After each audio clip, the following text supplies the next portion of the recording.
Anatomy and physiology, muscular system. Previous लेक्चरमध्ये आपण muscles, what is mean by muscles and the types of muscles हे शिकलो. What are the types of muscles in muscular system? Skeletal muscles, smooth muscles and cardiac muscles. Okay, प्रत्येकाचे shape and size different आहे, function different आहे. Okay, आज आपण structure of skeletal muscles शिकणार आहोत. त्याआधी आपण फंक्शन बघूया. The function of muscular tissues are producing a body movements. जे मसल टिश्यू आहेत त्यांचं फंक्शन काय आहे? Producing body movements such as walking, running, these movements of grasping, of pain due to a integrate functioning of the bones, joints and the skeletal muscles. Okay, सर्व एकत्र मिळून हे function करतात. Walking, running, sitting. Okay, हे वेगवेगळे आपल्या ज्या movements होत आहेत हे मसल्समुळे होत आहेत आणि हे मसल्स कशामुळे परफॉर्म करत आहेत? ह्या सर्वांचं युनिक म्हणजे एक वेगळं एकत्र वर्क आहे. ओके, कंबाईन वर्क आहे. कसलं? Bones, joints and the muscle system. Then second function is stabilising the body position. आपली जी बॉडी पोझिशन आहे ही स्टॅबिलाइज करणे. जसं तुम्ही आता जे सिटिंग पोझिशन आहे ते सिटिंग पोझिशनमध्ये तुम्ही स्टॅबिलाइज झालेला आहात. हे कशामुळे आहे? मसल्समुळे. Okay, stabilising the body position such as standing and sitting. Postural muscles contract continuously when we are awake.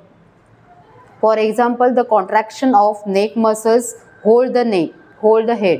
जर आपल्याला हेड अशाच पोझिशनमध्ये ठेवायचं आहे तर आपले मसल्स कॉन्ट्रॅक्ट होऊन आपलं हेड आहे हे त्याच पोझिशनमध्ये ठेवतात. Okay, so the stability of body positioning is the second function. Third function is storing and moving the substance within the body by a sustained contraction of the ring-like bands of smooth muscles called a sphincters. Example, temporary storage of food in the stomach or temporary storage of urine in the urinary bladder. काही जे smooth muscles आहेत ते काय करतात? कुठलंही food किंवा कुठलंही काही प्रॉडक्ट आहे हे स्टोअर करण्याचं 11:30 पर्यंत.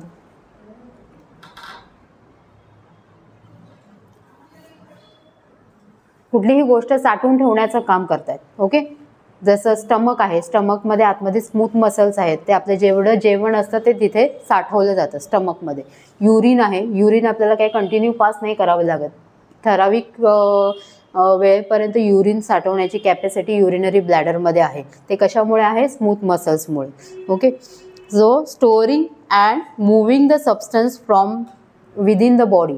इंटेस्टाईनमध्ये जे आपण खाल्लेलं फूड आहे हे पुढे पुढे ढकलण्याचं काम स्मूथ मसल्स करत असतात. ओके, म्हणजे मूव्हिंग, कुठलाही जो आतमध्ये प्रॉडक्ट गेलेला आहे तो त्याचं पुढे पुढे ढकलण्याचं काम, मूव्ह करण्याचं काम हे मसल्स करतात. Okay, this is the third function. And the fourth function is generating the heat जनरेशनचं काम. जेव्हा तुम्हाला खूप थंडी वाजून येते तेव्हा काय होतं? कॉन्ट्रॅक्ट होते तुमची बॉडी, एकदम थरथर कापत असते तेव्हा कॉन्ट्रॅक्ट होते आणि कॉन्ट्रॅक्शन झाल्यामुळे काय होतं? शरीरामध्ये हीट प्रोड्यूस होते आणि हीट प्रोड्यूस झाल्यानंतर तुमची थंडी आहे ती थांबून जाते. ओके, सो जनरेटिंग हीट, मसल्सचं फोर्थ फंक्शन काय आहे? Generating heat. शरीरामध्ये हीट निर्माण करण्याचं काम हे मसल्स करत असतात आणि ही एनर्जी प्रोड्यूस करण्यासाठी त्यांना काय गरज लागते? जास्तीत जास्त मायटोकॉन्ड्रियाची गरज लागते. जे पॉवर हाऊस आहेत सेलमधले. ओके, जे मायटोकॉन्ड्रिया आहेत ते ATP रिलीज करतात, adenine triphosphate. Okay, energy produce करण्यासाठी. So the fourth function of muscle tissues are, first is producing movement, body movement, stabilising the body position. Third function is storing and moving the food within the body or substance within the body and generating a heat. Write down the functions of muscle tissues.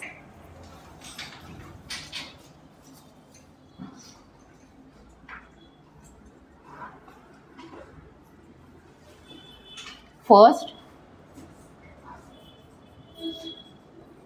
producing body movement.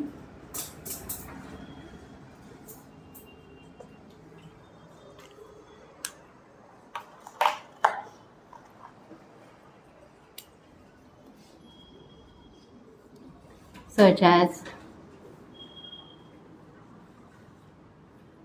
walking, running. Second function is stabilizing,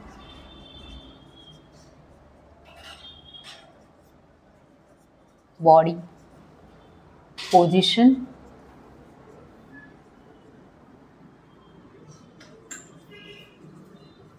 muscles stabilize, the body positions such as sitting and standing.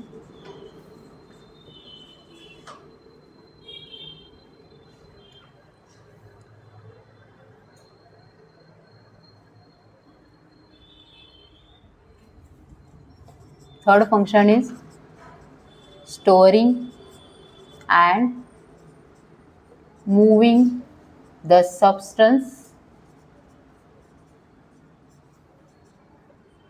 within the body. Means, example, storing food in the stomach,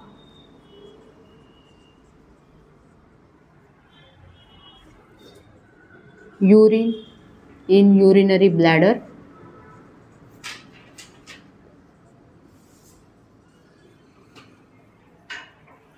fourth function is generating heat.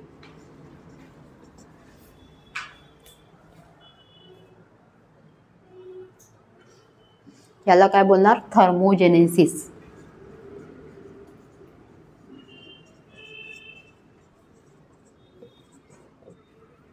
Generating heat या फंक्शनला काय बोलतात? Thermogenesis. Due to muscles contraction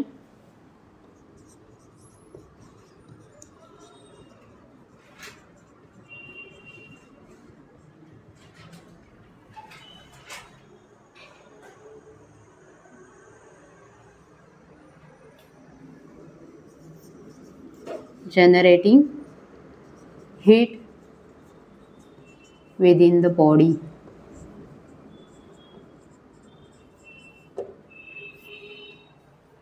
So these are four main functions of the muscle tissues.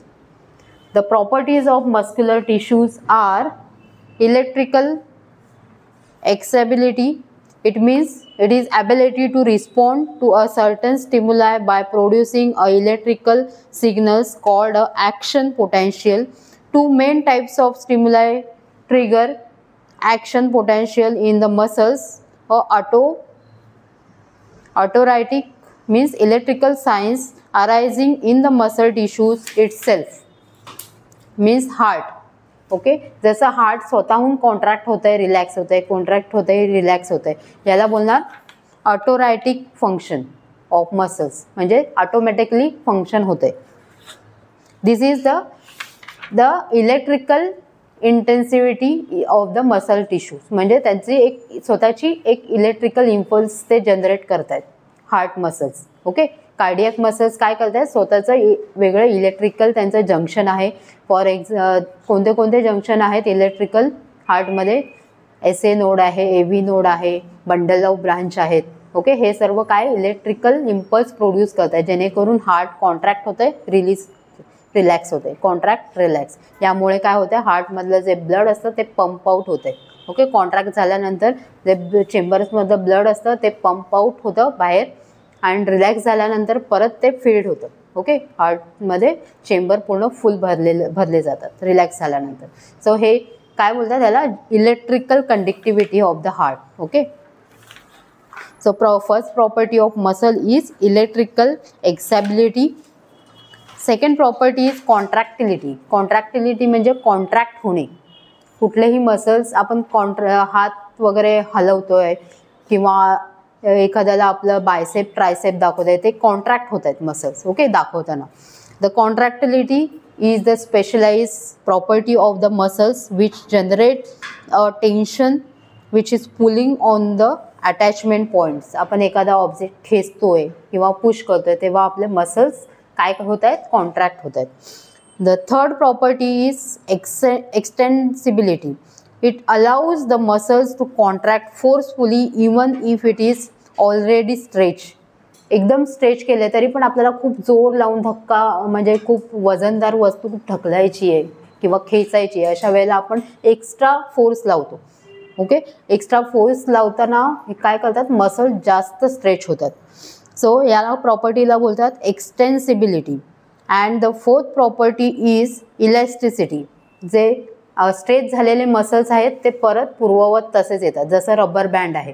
Okay, stretch केल्यानंतर परत जो आहे त्या स्थितीमध्ये येतो, त्याला बोलतात इलॅस्टिसिटी.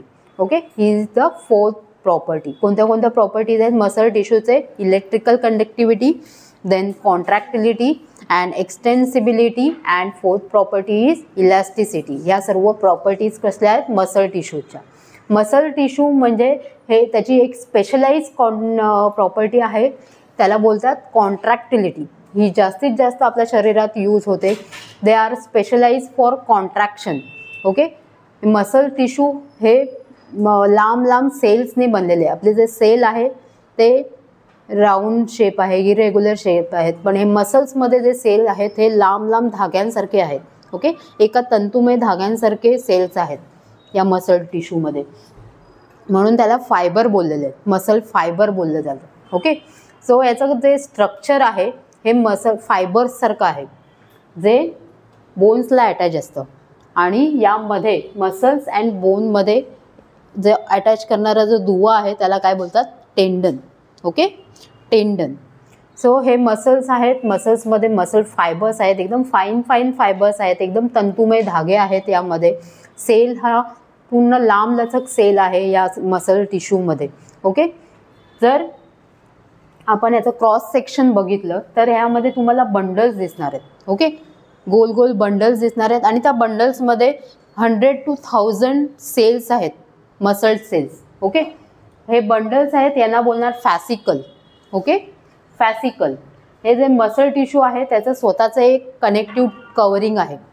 हे अटॅच कशाला आहे, बोनला. बोन हे इटसेल्फ अ कनेक्टिव्ह टिश्यू. आपण बघितलंय कनेक्टिव्ह टिश्यूच्या टाईपमध्ये बोन हा आहे one of the connective tissue. Okay, so हे कनेक्टिव्ह टिश्यूलाच हे मसल्स अटॅच झालेले आहेत. सो याला पण बाहेरून एक स्वतःचं कवरिंग आहे, कनेक्टिव्ह कवरिंग. कनेक्टिव्ह टिश्यूचं काम काय आहे, एकमेकांना कनेक्ट करणे. म्हणजे ह्याला कनेक्ट करण्यासाठी एक कनेक्टिव्ह टिश्यूची गरज लागते. ओके, मसल्सना बोन्सशी कनेक्ट करण्यासाठी एक कनेक्टिव्ह टिश्यूची गरज लागते. सो या बाहेर एक कनेक्टिव्ह टिश्यूचं कवरिंग आहे, त्याला बोलणार एपिमायसियम. हे जे बाहेर कवरिंग आहे कनेक्टिव्ह टिश्यूचं, मसल्सच्या बाहेर जे कवरिंग आहे त्याला बोलणार एपिमायसियम. ओके, आणि या एका मसल्समध्ये भरपूर बंडल्स आहेत, स्मॉल बंडल्स आहेत. या बंडल्सना काय बोलणार, fascicle. Okay, the bundles are present in each muscles. This bundles are known as fascicle. आणि या फॅसिकलमध्ये फॅसिकलचं जे कवरिंग आहे, फॅसिकलला पण बाहेरून एक स्वतःचं कनेक्टिव्ह कवरिंग आहे. का कवरिंग आहे, कनेक्टिव्ह टिश्यू असल्यामुळे ते एकमेकांना कनेक्ट होऊन राहत आहेत, सेपरेट होत नाही आहेत, कनेक्ट होऊन राहत आहेत. याला जे फॅसिकलच्या बाहेर जे कवरिंग आहे कनेक्टिव्ह टिश्यूचं, या कवरिंगला बोलणार पेरीमायसियम. ओके, जे बाहेर कवरिंग आहे त्याला बोलणार पेरीमायसियम. कनेक्टिव्ह टिश्यूचं कवरिंग आहे त्याला बोलणार पेरीमायसियम. जे फॅसिकलच्या बाहेरचं जे कनेक्टिव्ह टिश्यूचं कवरिंग आहे त्याला बोलणार पेरीमायसियम. ओके, या फॅसिकलमध्ये छोटे छोटे फायबर्स आहेत, फाईन फायबर्स आहेत. ओके, फाईन फायबर्स आहेत, त्यांना बोलणार, त्यांचं नाव आहे फायबर्स, मसल फायबर्स. ओके, और मायोसिन, याला वेगळं नाव आहे myosin. Okay, myosin fibres means fibrils, myofibrils. मी पहिल्या लेक्चरमध्ये तुम्हाला फर्स्ट लाईनच लिहून दिली आहे, मायोफिब्रिल्स म्हणजे एकदम तंतुमय धागे. ओके, याच्यामध्ये मायोफिब्रिल्स प्रेझेंट आहेत. या प्रत्येक मायोफिब्रिलचं स्वतःचं एक कवरिंग आहे, जे लांब लांब धागे आहेत या फॅसिकलमध्ये.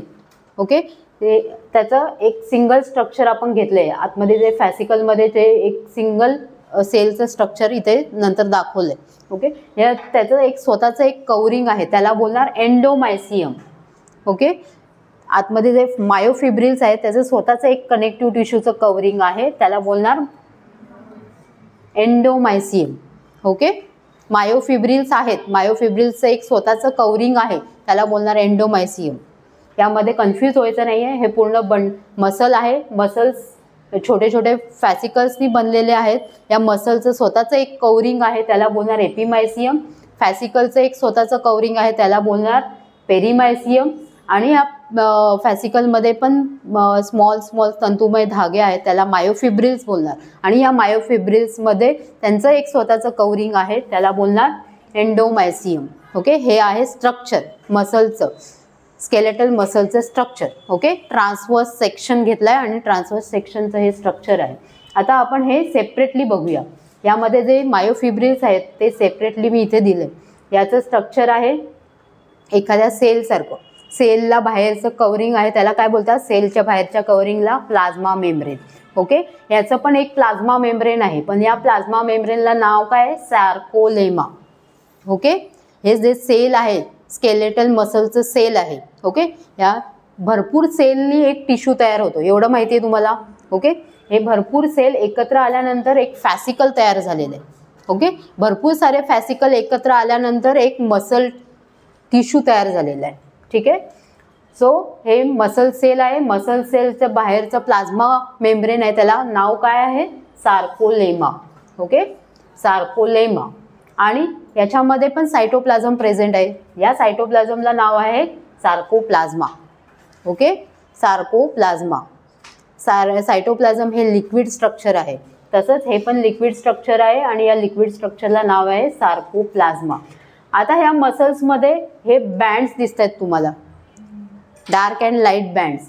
ह्या डार्क बँड्सला बोलणार सार्कोमियर. ओके, हे सार्कोमियर हे मेन फंक्शन यामध्ये फॉलो करतं. ओके, मेन फंक्शन म्हणजे कॉन्ट्रॅक्टाईल होण्याची पॉवर ह्या सार्कोमियरमध्ये असते. ओके, हे सार्कोमियरचं आपण झूम स्ट्रक्चर बघूया. हे सार्कोमियर आहे, त्याचं झूम स्ट्रक्चर असं असणार आहे. ओके, यामध्ये 2 बँड असतात. हे याचं झूम स्ट्रक्चर आहे. सार्कोमियरचं याला बोलणार झेड लाईन. हे आपण एवढा पार्ट बघितलाय झूम करून. ओके, यामध्ये 2 प्रोटीन फायबर्स आहेत, प्रोटीन कॉन्ट्रॅक्टाईल फायबर्स आहेत. हे एक आहे तो थिन आहे आणि एक आहे तो थिक आहे आणि एक आहे तो थिन आहे. जो थिक आहे तो मिडलला प्रेझेंट आहे आणि जो थिन आहे हा झेड लाईनवर प्रेझेंट आहे. ओके, झेड लाईनवर प्रेझेंट आहे. सो याला बोलणार myosin.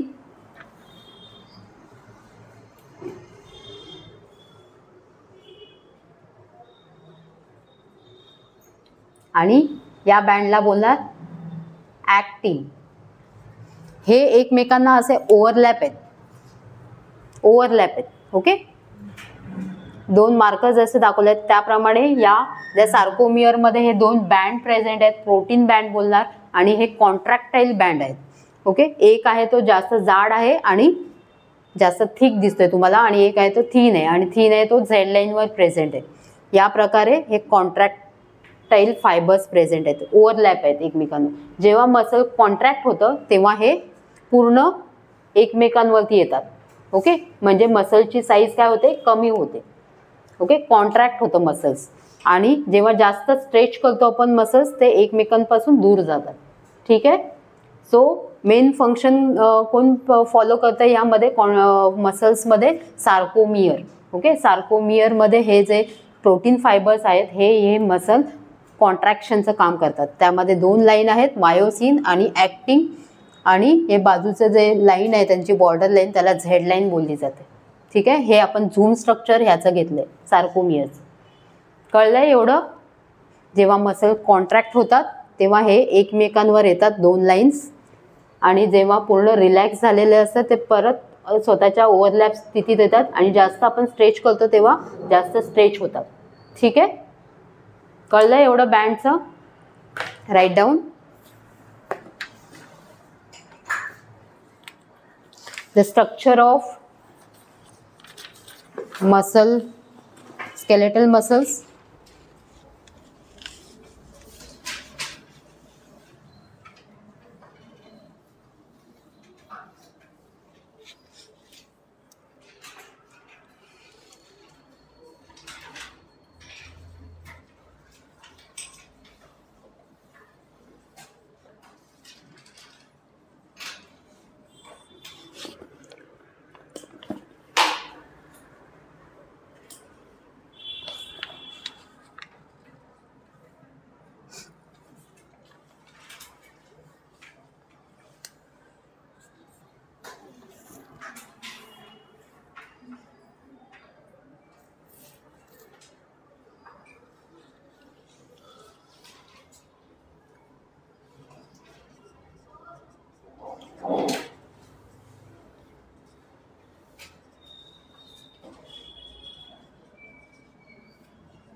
connective tissue surround the muscles is known as epimysium.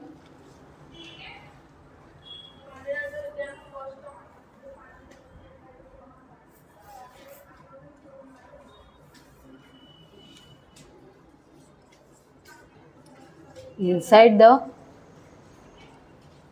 muscles,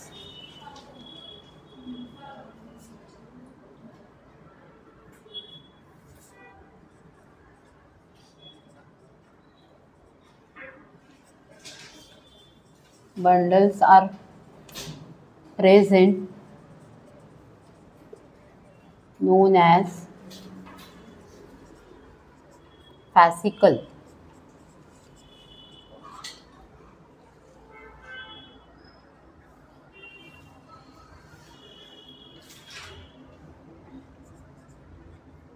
Perimysium is the covering of fascicle.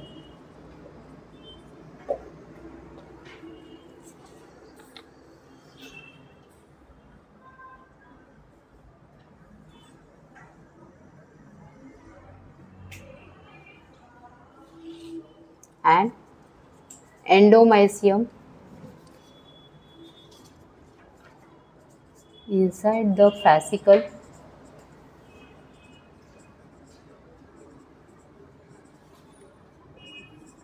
100 to 1000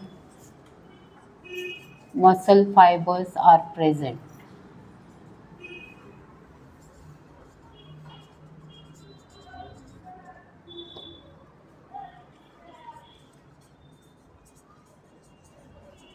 Endomysium is the covering of muscle fibers.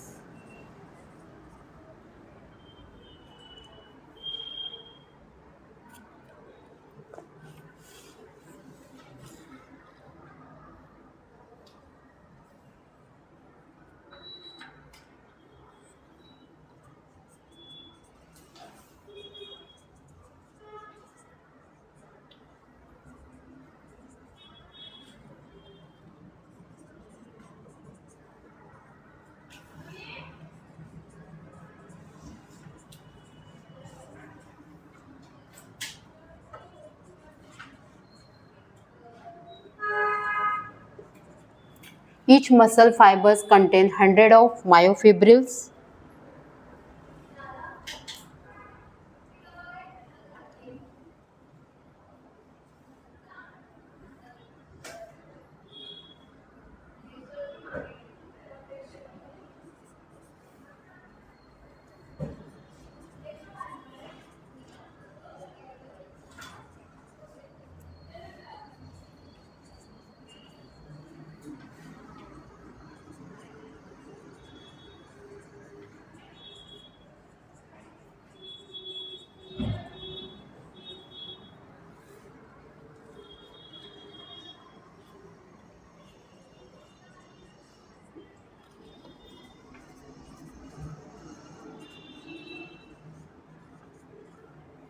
Sarcoplasmic reticulum surround the myofibrils known as sarcolemma.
the muscles, structure of muscle, skeletal muscles. The muscle attached to the bone with the help of tendon. The connective tissue surround the muscles is known as epimysium. This covering is known as epimysium, and this is a connective tissue covering. Inside the muscles, small bundles are present known as fascicles. The perimysium is the covering of fascicle. Inside the fascicle, there are 100 to 1000 muscle fibers are present. Endomysium is the covering of muscle fibers. Each muscle fiber contain 100 of myofibrils. या muscle fibre मध्ये पण 100 of muscle myofibrils present असतात आणि त्याचं जे सार्कोप्लाझ्मिक reticulum आहे त्याला बोललं जातं sarcoplasm. Within the myofibrils there are thick और thin filaments are present. These are of protein filaments. हे फिलामेंट्स प्रेझेंट असतात. These are protein filaments and it is arranged overlapping condition. Okay, the thick filament is known as myosin, thin filament is known as actin. जेव्हा nerve impulse इथे generate होतो, हे nerve tissue आहे, nerve tissue हा याला attach असतो. Okay, जर जेव्हा नर्व इम्पल्स जनरेट होतो तेव्हा काय होतं, हे इम्पल्सेस यामध्ये पसरले जातात. ओके, स्प्रेड होतात आणि त्यामुळे काय होतं, जे इंट्रासेल्युलर कॅल्शियम आहे, जे सेल मेम्ब्रेनमध्ये जे कॅल्शियम आणि मायोग्लोबिलिन आहे ते रिलीज होतात, म्हणजे बाहेर पडतात आणि त्यामुळे काय होतं, कॉन्ट्रॅक्टाईल पॉवर निर्माण होते आणि मसल्स आहेत ते कॉन्ट्रॅक्ट होतात. ओके, एकमेकांवरती येतात. हे जे मायोसिन आणि ॲक्टिन आहे हे एकमेकांवरती येतात, पूर्ण एकमेकांवरती येतात, म्हणजे मसल कॉन्ट्रॅक्ट होतं. Okay, this filament follow the function of contraction. In this filament the calcium and myoglobulin is present which are generating the energy. Okay, हे myoglobulin आणि calcium काय आहे, the energy product of the muscles. कळलं एवढं structure आहे मसल्सचं. ठीक आहे, इथे थांबूया, नाही तर सर्व डोक्यावरून जाईल ना.